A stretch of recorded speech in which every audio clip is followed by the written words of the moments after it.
Lohk, void. From brooding gulfs are we beheld by that which bears no name.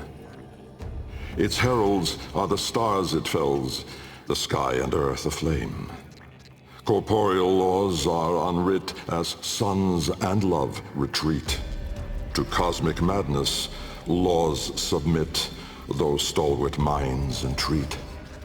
In luminous space, blackened stars they gaze, accuse, deny. Roiling, moaning, this realm of ours in madness lost shall die. Carrion hordes trill their profane accord with eldritch plans. To cosmic forms from tangent planes, we end as we began.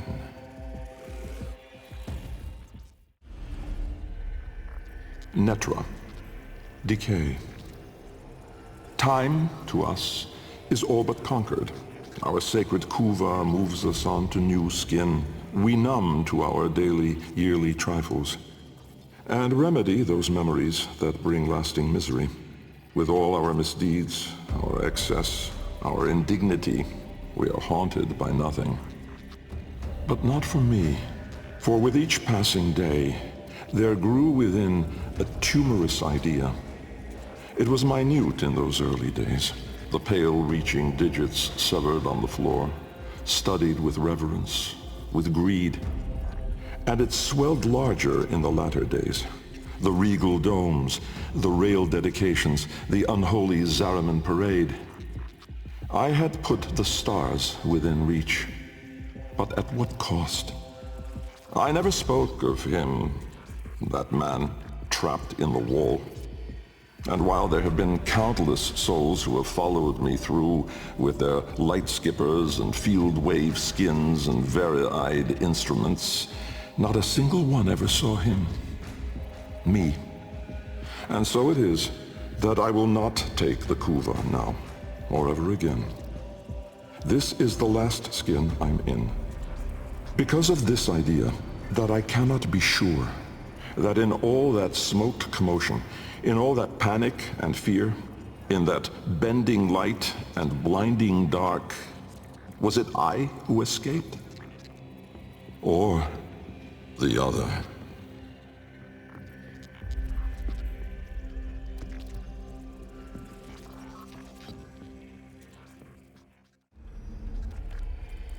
Khra, time.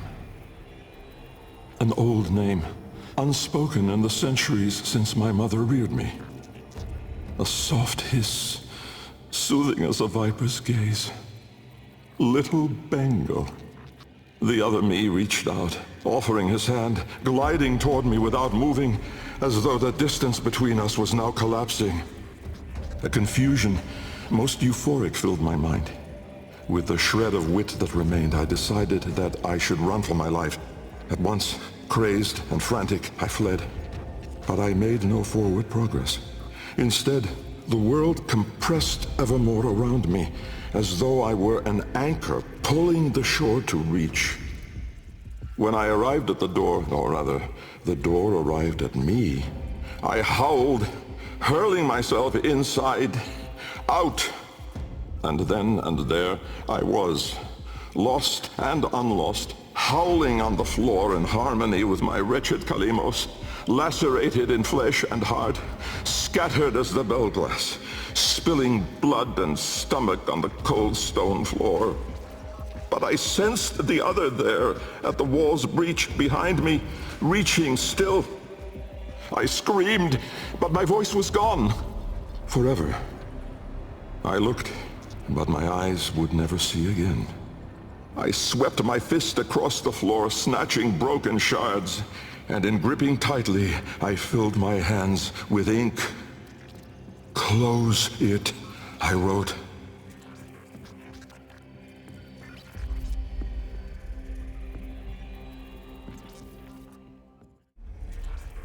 Riss, light. The senselessness of it, the paradoxic, the vague, untimed form. I was alone, but not, for I stood there confronted by myself, a twin but no brother. A reflection, but with dimension. Behind him, no horizon, but a vast broiling sea of caustic light pierced at random by black pin stars. And closer, around me, a gale of flowing vapor, profane in color, billowing relentlessly into the nascent lack, seeking all directions. I was standing on a precipice of familiar stone, jagged and unanchored as though cleaved directly from the very floor of my laboratory. I wondered at the vapor's path, smoking outward more, leaving behind now the walls, the filigree gold, the rare cuts of marble from my home. I knew at once the vapor's source. I turned away, back toward the wall, the trapezoid I had yawed into it. Vapor erupted inward at the gap, but not just from there. For as I rolled my eyes back, I saw the same. A great steam of scintillation smoking out from my skull. Dumb in awe, I faced toward my chimerical twin. He spoke.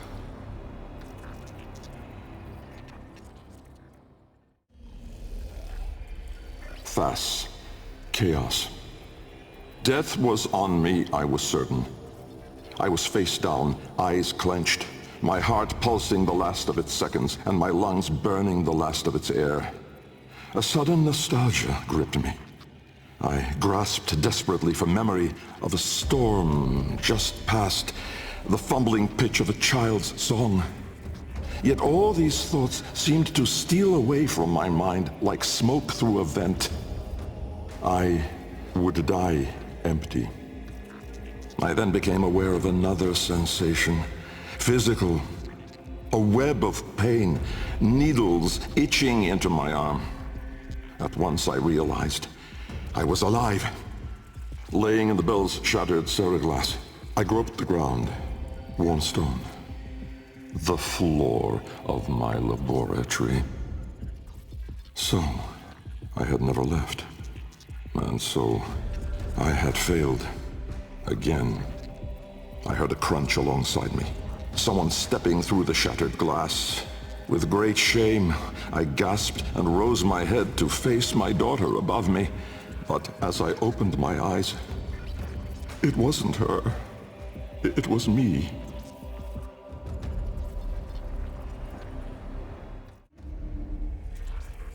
Vome. Order. The calipers yawed open the wall between worlds, stretching there a black trapezoidal gap. A door, a mouth. It yawned in the light of the room, splintering it to mesmerizing, unearthly hues. And I, inside the bell, dropping obliquely toward it from my gallows. Mass and time rippled as a sudden vortex jawed before me. My head was vapor, my feet lodestone. The bell around me flexed like a rat paralyzed in a winding, gulping snake. I faltered in the awe of it, stumbling against the seriglass, and with that shifted the bell's path through the wall. It grazed the caliper membrane, the edge of the door. No worldly edge was as thin, as sharp as could split even light. As the bell faintly grazed it, the seriglass was all at once rendered like strips of flesh by Dax's blade. My enclosure was beheaded in an instant, but still, I fell, sideways, into the void.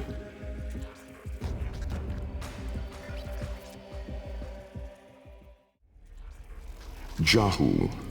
Form. My departure was a day less than any other.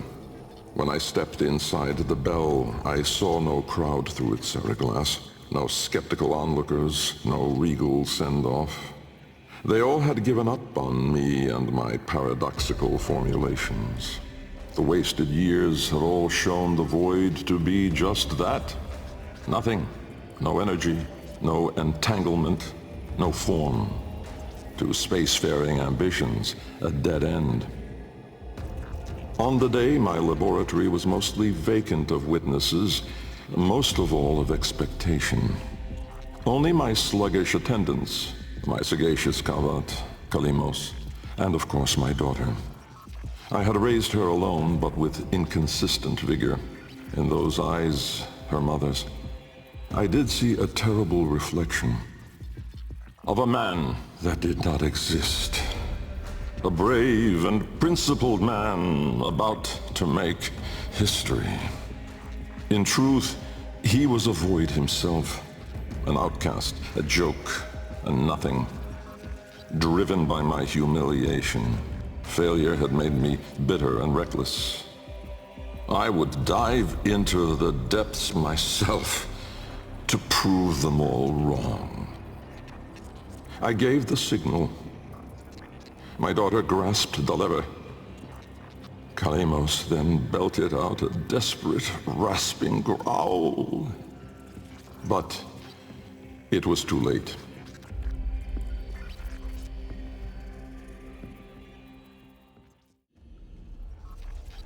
Xata. Truth. It began long before us. We who now live our perfect and dull, endless lives. It began long before these moon palaces and body markets hurling around our golden sun. It began long before our light coil thinkers, our radiation wars, our oil, smoke. It began with us, the continuity and its twin, wanderlust. The need for unseen shores deep in our marrow. No judge, jester, queen, or king can escape this old blood. We are nomads, eternal. And when no ocean, mountain, or sky could contain us, our gaze hungered starward. Afar, they mocked us with their brittle light, winking and jeering like dangling iotons, forever out of reach, illuminating the truth. Immortal as we are, we die with the sun. That's where I come in.